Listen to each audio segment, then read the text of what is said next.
전국 대부분의 지역에 내리고 있는 비 소식으로 뉴스룸을 시작합니다. 천리안 위성이 보내온 사진입니다. 비구름이 한반도를 가로지르고 있습니다. 오늘 밤 강한 비가 오는 곳이 있고 내일까지 최고 100mm가 예보된 지역도 있습니다. 그리고 이건 올해 들어 가장 강력하다는 제11호 태풍 흰남노의 모습입니다. 현재 일본 오키나와 동쪽 해상에 있는데 강한 태풍으로 발달해 우리나라에 영향을 줄 가능성이 있습니다. 먼저 많은 비가 올 걸로 예상되는 강원도로 가보겠습니다. 조승영 기자, 지금은 빗줄기가 좀 약해진 것 같군요. 네, 빗줄기는 굵어졌다 가늘어지길 반복하고 있는데요. 지금은 다시 조금 굵어진 것 같습니다. 제가 있는 이곳 강원도 춘천에는 하루 종일 비가 이어졌습니다. 시간당 2mm 정도로 강수량은 크게 많진 않았습니다. 이 전국 대부분 지역에 이렇게 비가 내리고 있습니다. 특히 낮 동안에는 경기 남부 지역 그리고 충청 지역을 중심으로 비구름이 몰렸는데요. 충남 서산엔 116mm가 넘는 비가 내렸습니다. 충남 홍성 91mm, 경기 평택 73mm, 강원 정선에도 61mm 등의 강수량을 기록하고 있습니다. 강원 남부와 경북 북동 산지에는 호우 예비특보가 내려져 있는 상태입니다. 네, 추석 앞두고 비 피해가 또 있지 않을까 걱정입니다. 비는 일단 내일까지 예보가 돼 있죠.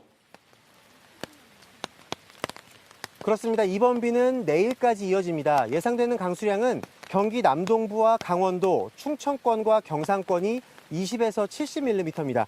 그중에서도 강원 남부 동해안과 충북 북부, 경북 북동부엔 100mm가 넘는 많은 비가 내릴 수 있겠습니다. 서울 등 수도권에도 최대 40mm가 예상되고요.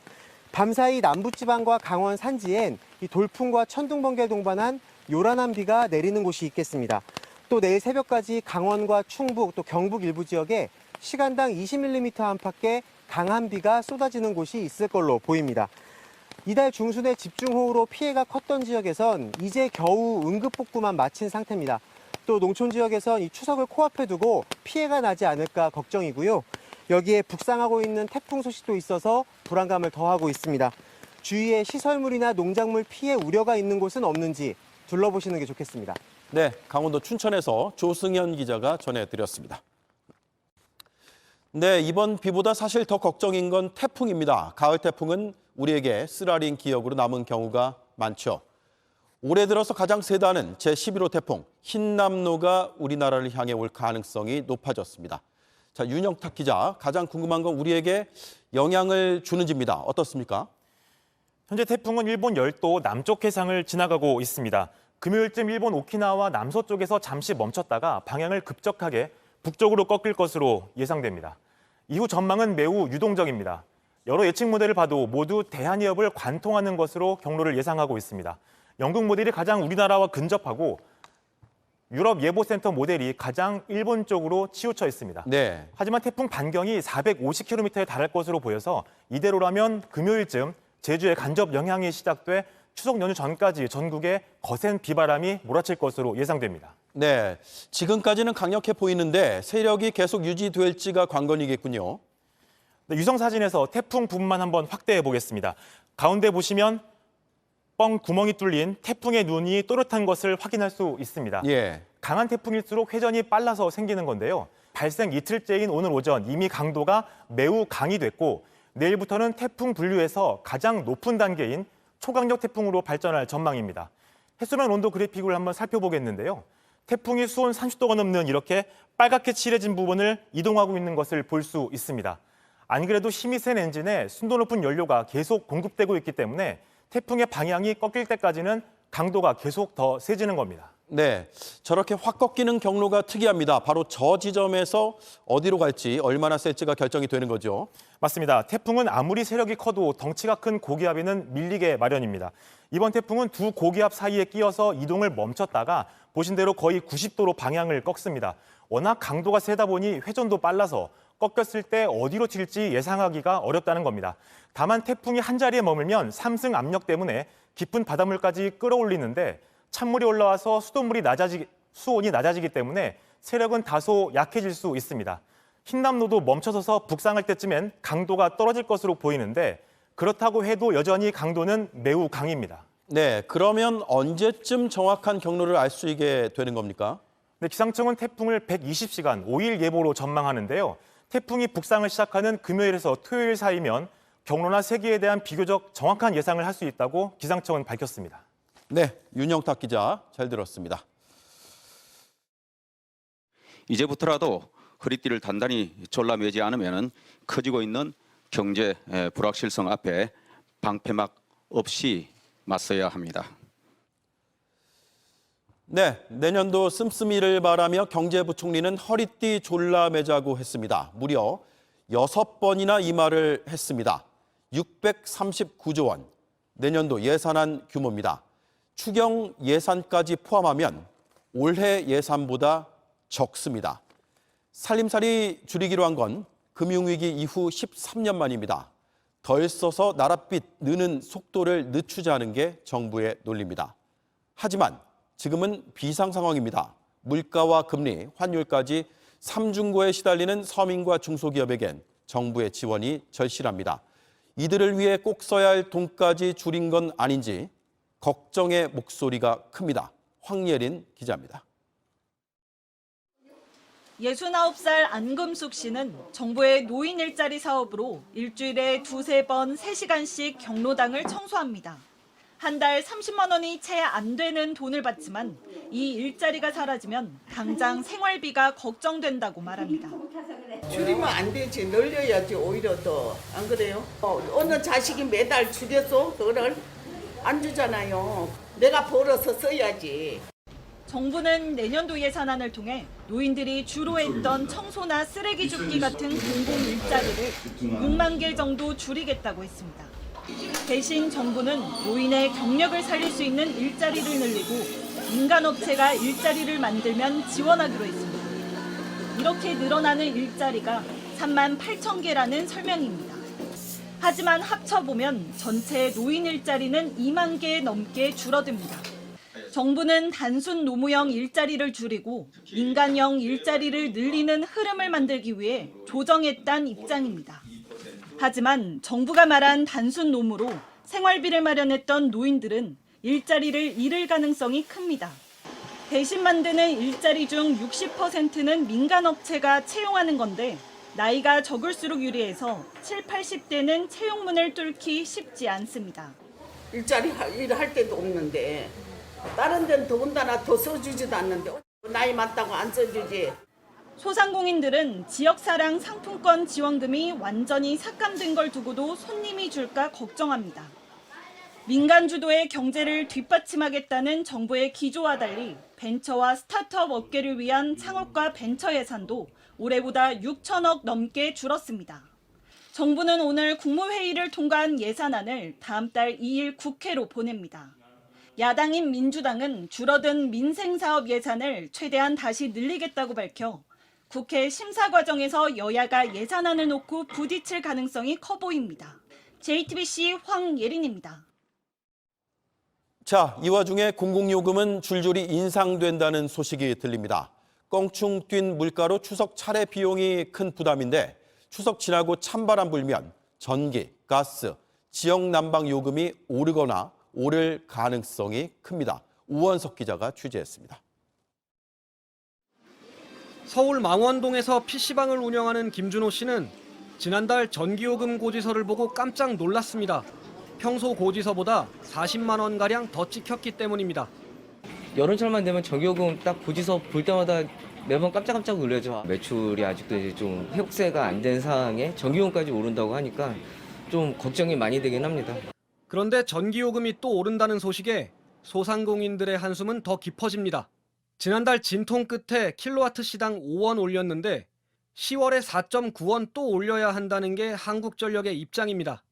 올해 들어 벌써 3번째 인상. 올해 적자가 30조 원에 육박하기 때문에 올리지 않을 수 없다는 겁니다. 전기요금이 오르면서 다음 달부터는 전기차 충전요금도 많게는 12% 오릅니다. 도시가스 요금도 오를 가능성이 큽니다. 러시아가 유럽 가스 공급을 줄인 여파로 국제 가스 가격이 크게 오른 상황에서 최근 원달러 환율까지 뛰었기 때문입니다. 도시가스를 많이 쓰는 자영업자들은 직격탄을 맞게 됐습니다. 작년에는 거의 한 7, 80만 원 정도 나왔는데 올해 이제 가스요금이 오르게 되면은 100만 원 이상 아마 나올 것 같아요. 여기에 주택용 지역난방 요금도 10월부터 23.6% 인상될 예정입니다. 도시가스와 지역난방 요금이 동시에 오르면 겨울철 서민들의 난방비 부담이 커질 수밖에 없습니다. 에너지 공공요금의 인상이 좀 불가피한 측면이 없지 않아 있습니다. 결국 국내 에너지 공공요금의 인상은 물가에 부정적인 영향을 미칠 수밖에는 없을 것으로 보입니다. 정부는 내년 예산안을 통해 취약계층 85만 가구에 지원해주는 에너지 바우처를 연간 18만 원으로 원래보다 40% 이상 늘려주기로 했습니다. 하지만 당장 올 가을 공공요금이 또 오르는 만큼 지원 시기를 앞당기고 대상도 늘려서 서민들이 받을 물가 충격을 줄여줘야 한다는 지적이 나옵니다. JTBC 오원석입니다. 네, 건강보험료도 오릅니다. 내년에 직장인들은 처음으로 소득의 7%를 건보료로 내게 생겼습니다. 그런데도 정부는 재정이 빠듯하다며 이른바 문재인 케어 같은 혜택을 줄이는 것까지 논의하고 있습니다. 김나한 기자입니다. 내년 건강보험료율은 올해보다 1.49% 높아집니다. 직장가입자를 기준으로 지금은 소득의 6.99%를 내고 있는데 내년부턴 7.09%를 내야 합니다. 건보료율이 소득의 7%를 처음 넘은 겁니다.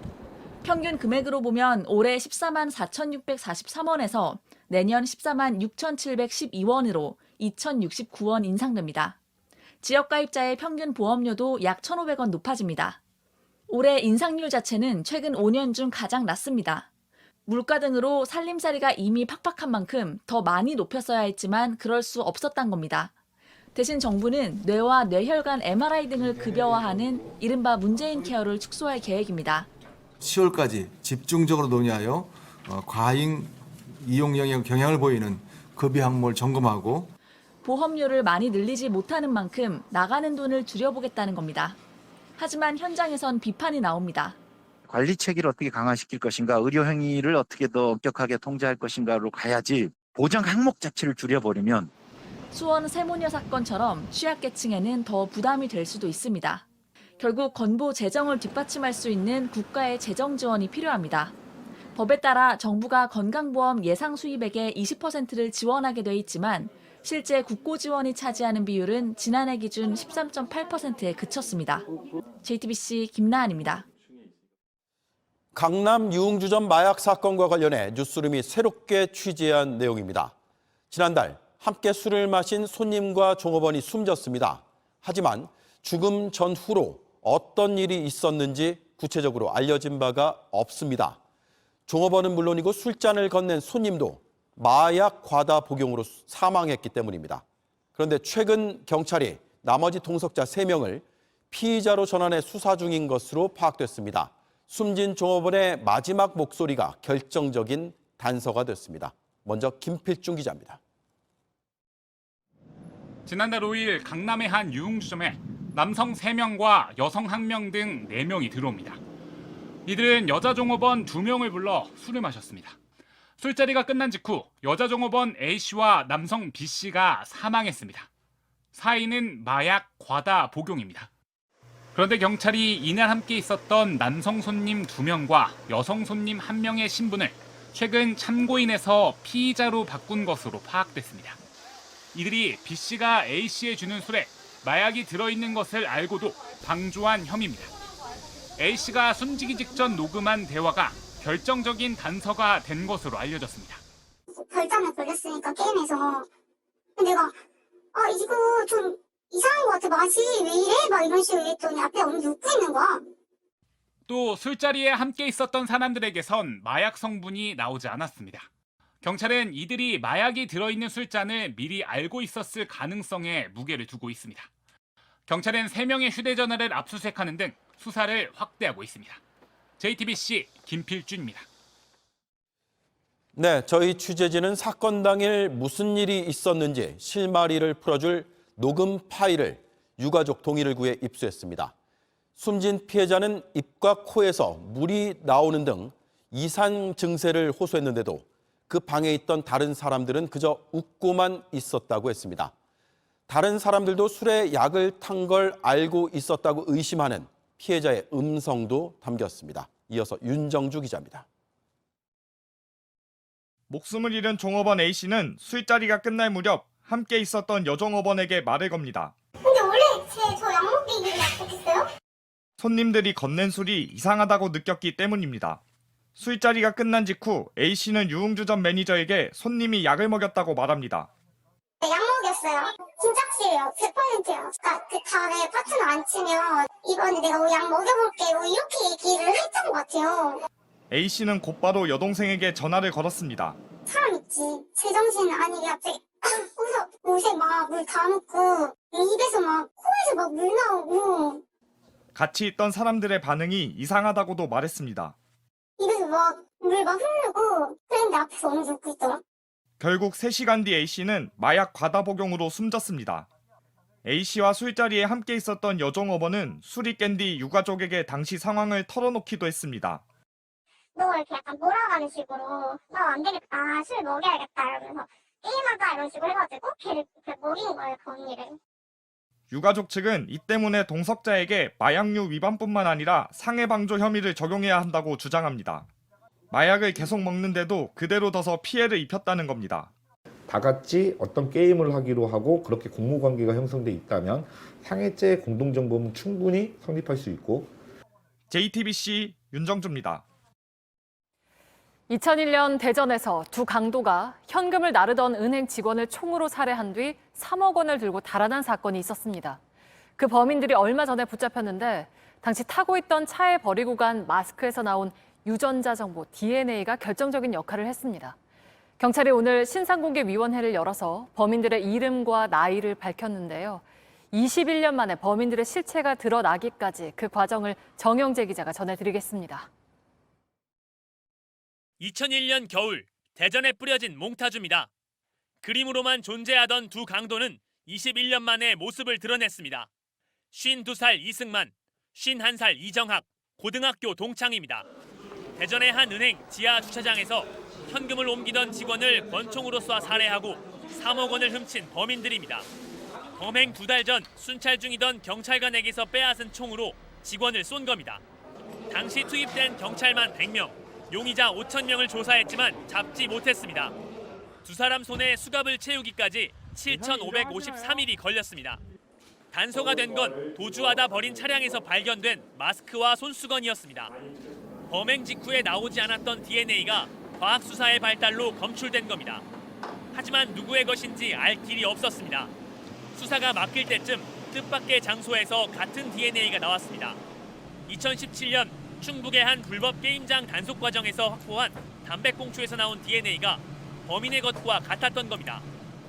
통보 이후에 저희가 그 오락실 관련자로 추정되는 15,000명을 상대로 지난 5년간 끈질기게 추적을 해서 용의자 이정학을 저희가 추정을 했고, 이정학은 대전에서, 이승만은 강원도 정선에서 뚜렷한 직장 없이 살고 있었습니다.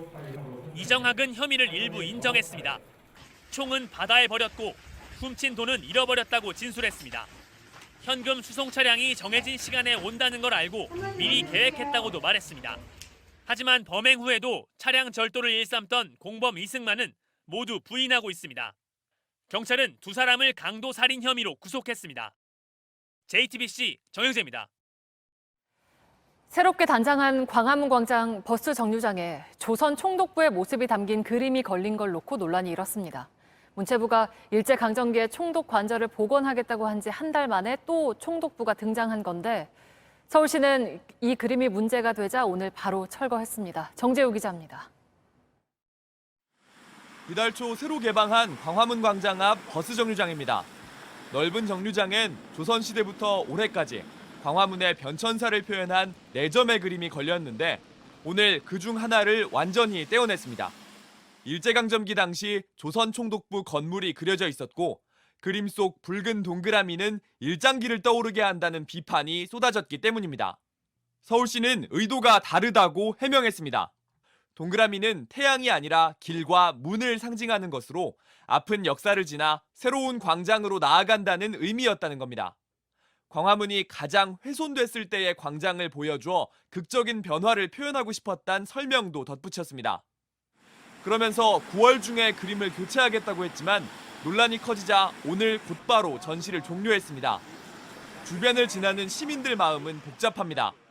우리 아픈 역사를 약간 좀 생각하게 약간 좀 그거 아픈 기억을 건드릴 수 있는 부분이 있어서 저는 없애는 게 맞다고 생각합니다.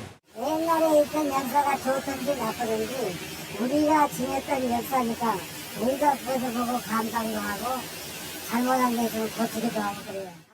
문화유산을 둘러싼 친일 논란은 한 달 사이 벌써 두 번째입니다. 지난달엔 문체부가 조선 총독부 관저로 쓰였던 청와대의 옛 본관을 모형으로 복원하겠다고 밝혀 논란이 일었습니다. JTBC 정재우입니다. 유신 체제 하에 박정희 정권은 공포 정치를 펼치면서 무고한 사람들을 감옥에 가뒀습니다. 1975년에는 유신 헌법에 반대하면 처벌받는다는 내용의 긴급조치 9호를 발령했는데요.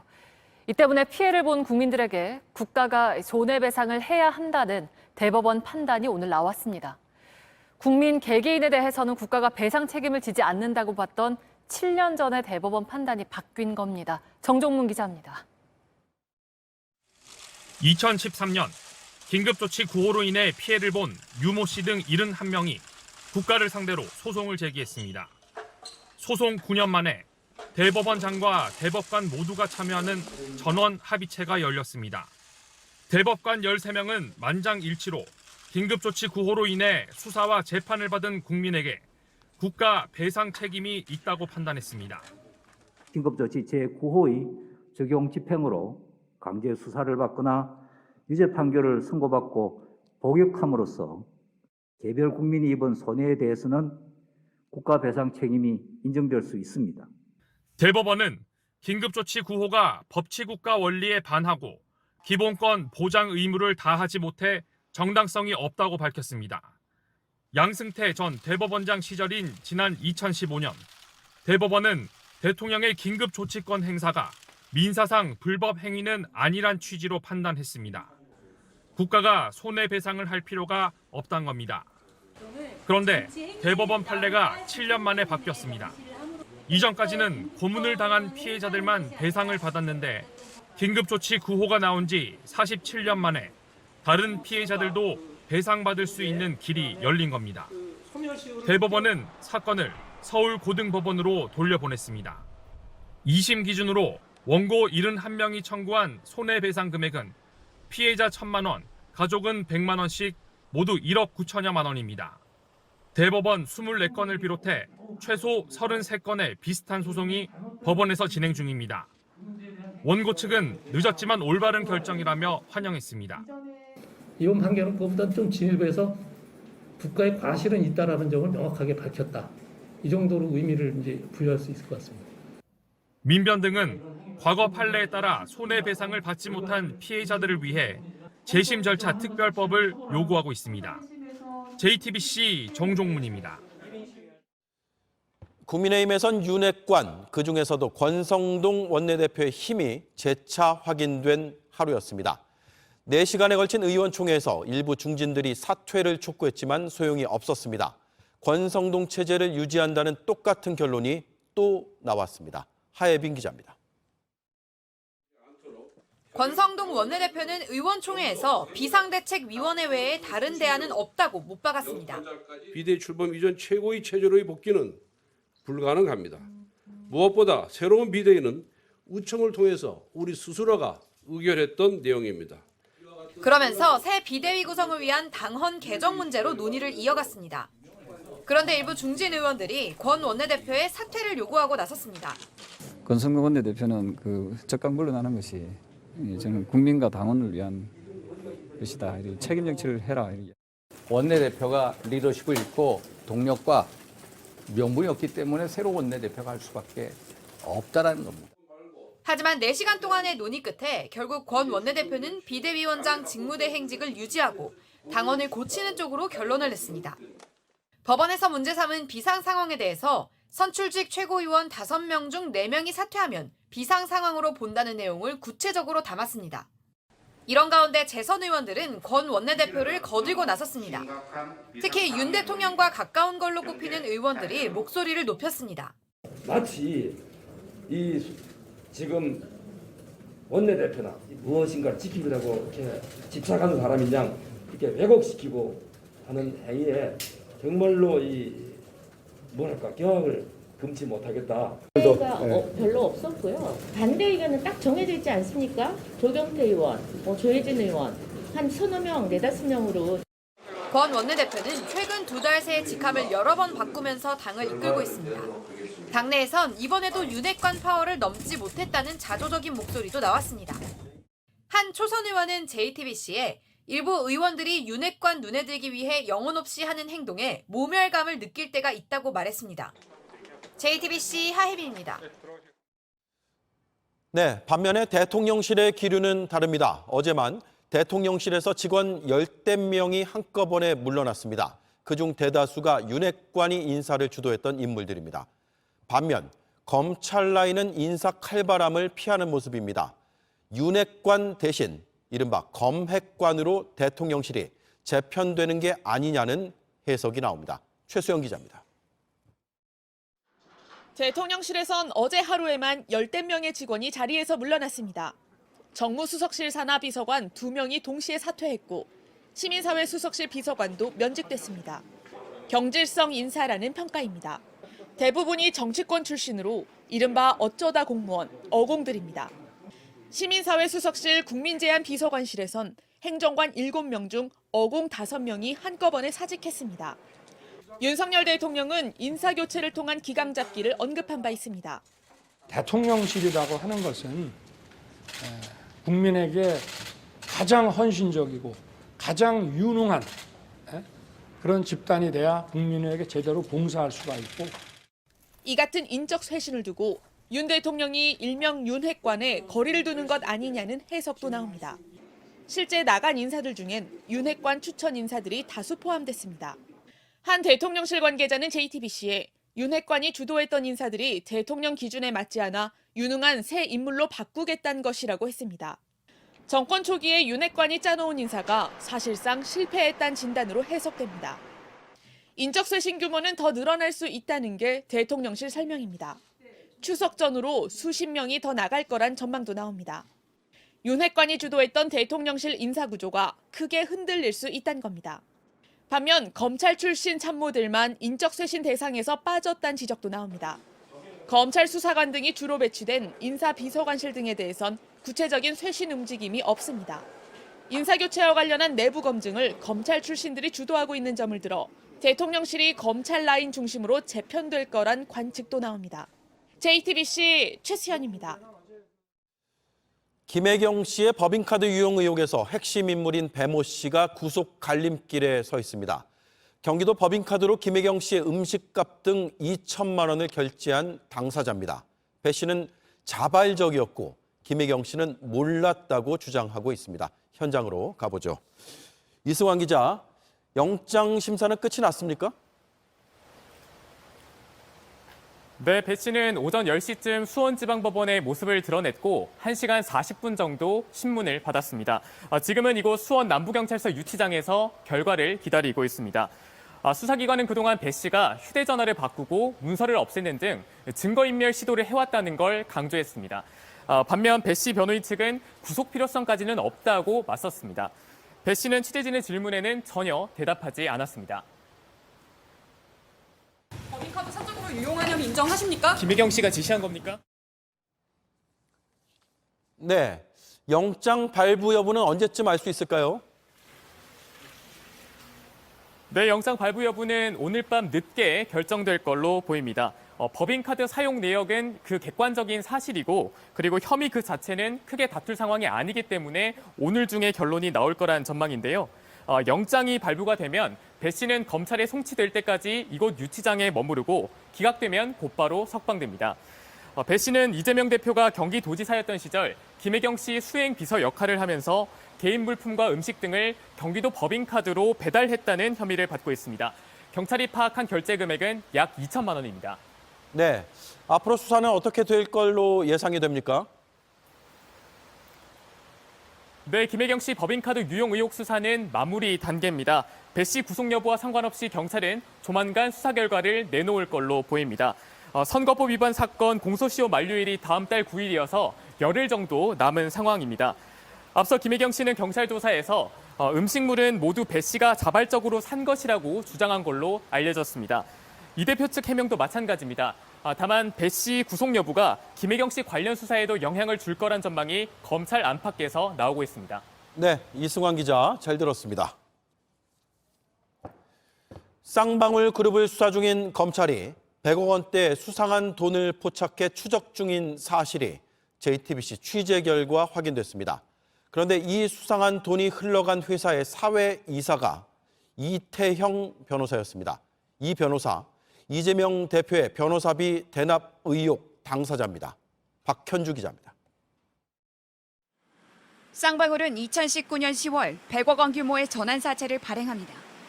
전환사채를 발행한 회사는 당장 쓸 돈을 빌리고 돈을 빌려준 쪽은 나중에 회사 주식으로 돌려받을 수 있습니다. 기업이 잘 돼서 주식 가격이 올라가면 전환사채를 가진 투자자는 그만큼 이익을 보는 겁니다.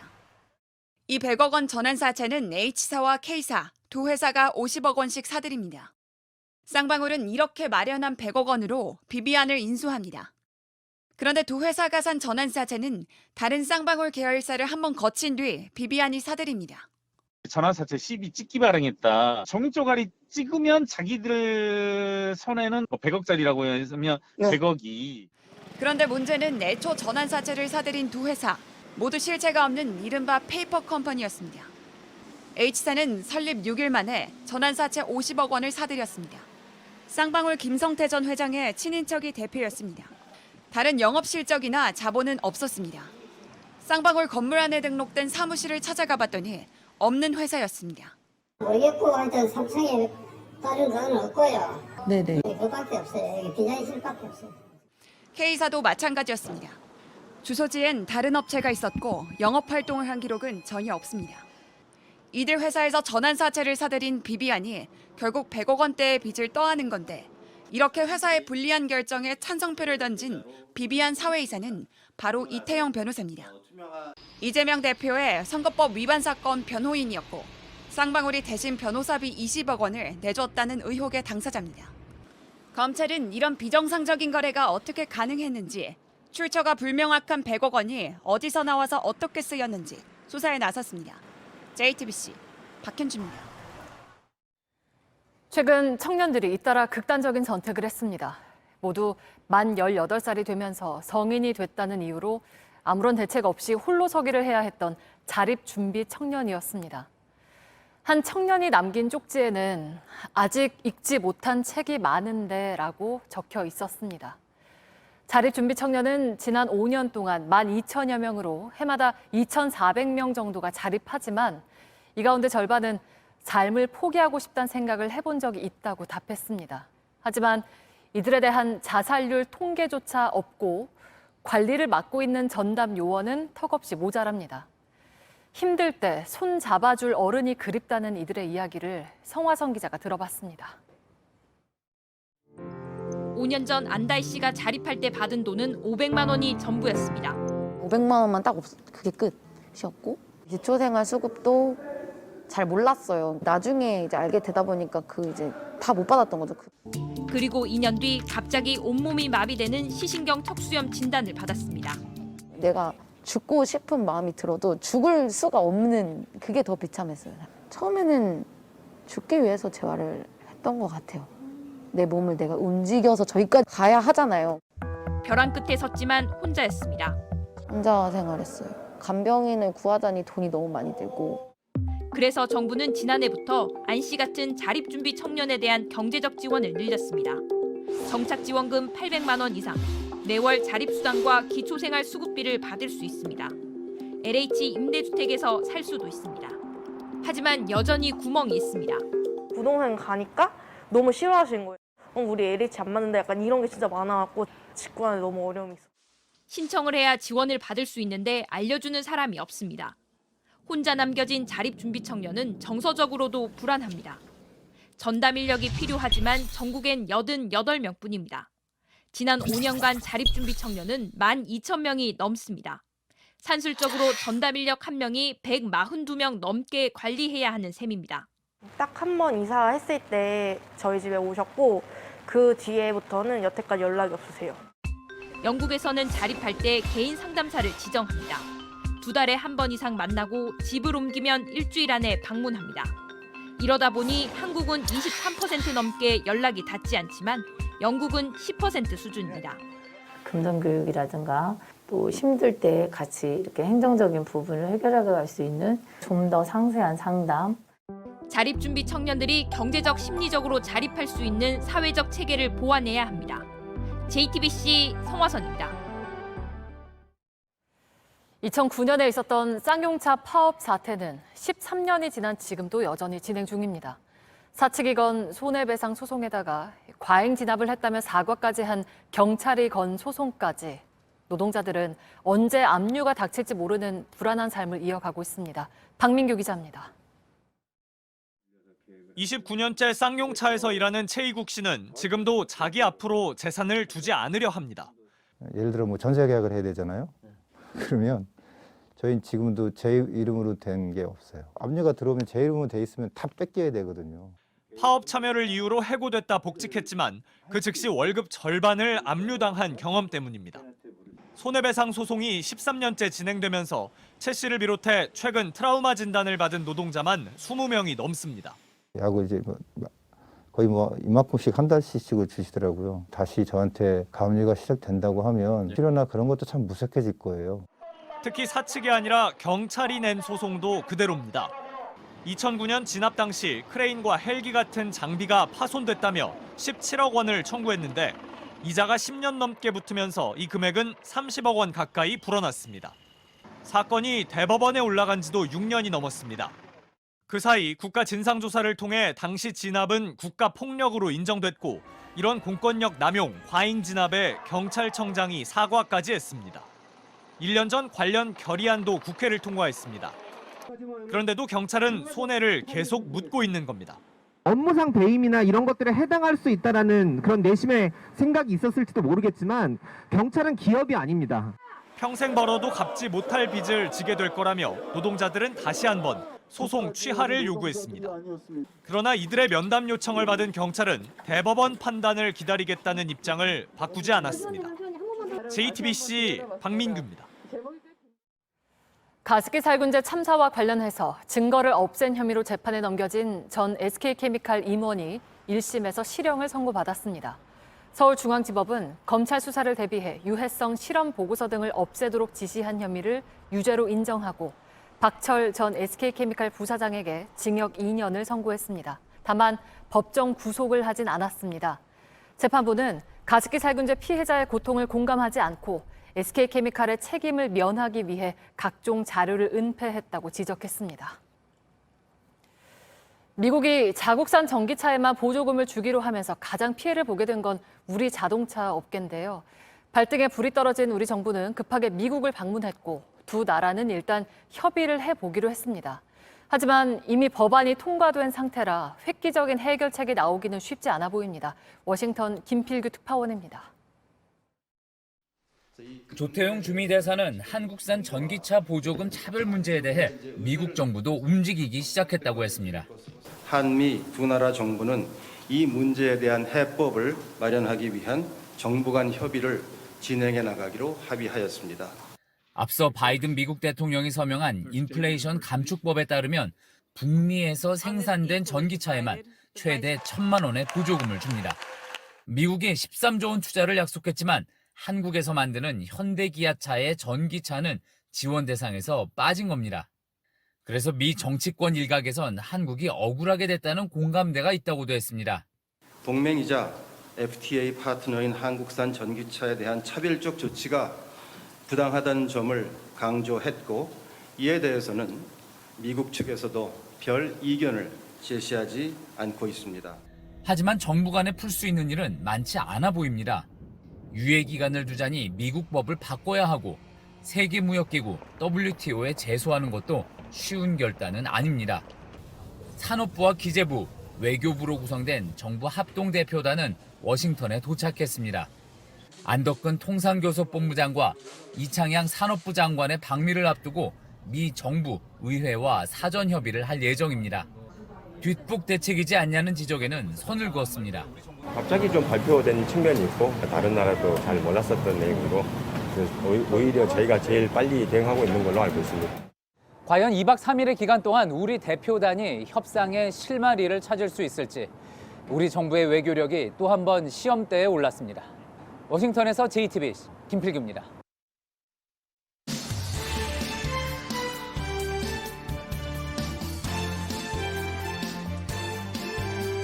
뉴스 뒤의 숨은 이야기 백브리핑 시작합니다. 첫째 브리핑, 빌린 것입니다.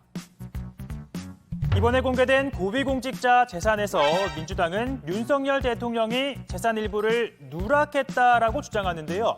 김건희 여사의 보석들이 빠져 있다는 겁니다. 김의겸 의원, 그간 김 여사가 착용한 보석들을 찾아봤더니 최소 3가지 이상 각각 수천만 원대라고 주장했는데요. 공직자윤리법에 따르면 500만 원이 넘는 보석은 신고를 해야 하는 만큼 야당은 이를 파고들었습니다. 그 김건희 여사가 나토 순방 때 착용하셨던 목걸이가 목걸이랑 팔찌가 고가다 아니다 이런 기사가 나왔었던 걸 봤습니다. 혹시 보셨죠? 예, 보도는 봤습니다. 조영기 의원님, 그 결산 관련 아니지 않습니까? 약간 비슷한 내용이라 가지고 질의를 아니, 그렇게 하시면 안 되죠. 약속은 지켜야죠. 예. 그러자 국민의힘은 또 다른 김 여사를 소환하면서 역공을 취하기도 했죠. 문재인 전 대통령의 그 김정숙 여사님 의상비와 또 그 액세서리 비용, 그 비용 전체를 비서실에서 추계해 주시기를 저는 아무튼 전용기 의원에 따르면 대통령실은 이 나토 순방 때 김 여사가 착용한 장신구 3점 가운데 2점은 지인에게 빌렸다고 설명했는데요. 일단 민주당은 빌린 것도 부적절하다고 말합니다. 지인에게 보석을 빌려 착용했다면 김건희 여사가 사인에게 이익을 제공받은 것입니다. 대통령 배우자가 고가의 외제차를 지인에게 빌려 탔다면 문제가 되는 것과 같은 이치입니다. 그리고 나머지 한 점은 소상공인에게 구입해 금액이 재산신고 대상에 해당하지 않는다는 게 대통령실의 설명인데요. 하지만 순방을 포함해 공개 행보 당시 김 여사 이러한 장신구들을 착용을 했고 민주당 측 주장대로면 신고 기준인 500만 원을 훌쩍 넘는 제품들이라고 하죠. 그러니 이 중 소상공인에게 샀던 보석도 있다는 건지 아울러 그 2점을 빌려준 지인은 누구인지 등 여전히 궁금증은 남아 있습니다. 다음 브리핑은 계속처입니다. 살짝 흔들린 사진이 이 현장 분위기를 보여주는 것 같은데요. 한 여성이 신나게 춤추는 모습이죠. 바로 힐러리 클린턴 미국 전 국무장관입니다. 2012년 국무장관 시절 정상회의에 참석했을 때라며 그 사진을 공개했는데요. 왜 갑자기 10년 전 사진을 꺼냈냐고요? Keep dancing, 계속 춤을 추라는 겁니다. 앞서 격렬한 파티 영상이 공개돼 구설에 오른 산나 마린 핀란드 총리에 대한 지지 의사를 보낸 건데요. 감사 인사를 전한 마린 총리, 나도 사람이다. 얼마든 개인 시간을 보낼 수 있다고 했죠. Minä olen ihminen. Näiden synkkien pilvien keskellä iloa, valoa ja hauskuutta. Mutta yhtään työpäivää en ole jättänyt tekemättä. Yhtään työtehtävää en ole jättänyt hoitamatta. Enkä jätä. 또 그를 옹호하는 사람들은 산나와의 연대 등 해시태그를 달고 이렇게 춤추는 영상을 올리고도 있습니다. 물론 나토 가입 등 안보상 중요한 시기에 경솔했다는 비판도 적진 않고요. 분명한 건 내년 총선을 앞두고 있는 만큼 이 같은 모습을 포함한 그의 정치력에 대해선 국민들이 이 투표로 판단을 하겠죠. 오늘 백브리핑은 여기까지입니다.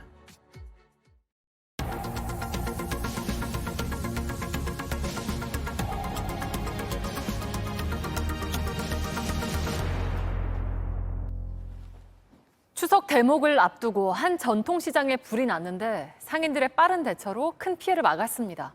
소방차가 들어가기 어려울 만큼 좁은 골목에 설치돼 있던 보이는 소화기가 한몫했습니다. 백희영 기자가 현장에 다녀왔습니다. 창문 사이로 불길이 치솟습니다. 검은 연기가 피어오르고 불꽃이 사방으로 튑니다. 어제 오전 7시 40분쯤 서울 마천시장의 한 식당에 불이 났습니다. 초기 진압에 나선 건 시민들이었습니다. 화재 발생 해가지고 처음에는 오작동으로 알았는데 냄새가 나가지고 시장에 워낙에 그 소화기가 많이 비치가 돼 있으니까 소화기를 내가 사용을 했는데 소방관이 도착하기 전까지 주변에 설치된 보이는 소화기로 불을 끈 겁니다. 보이는 소화기는 이렇게 쉽게 닿을 수 있는 곳에 있습니다. 전통 시장이나 쪽방 등에 설치돼 초기 진압에 도움을 줍니다. 해당 식당에선 450여만 원의 재산 피해가 발생했습니다. 하지만 초기 진압에 성공해 시장 전체로 불이 번지는 상황은 막았습니다.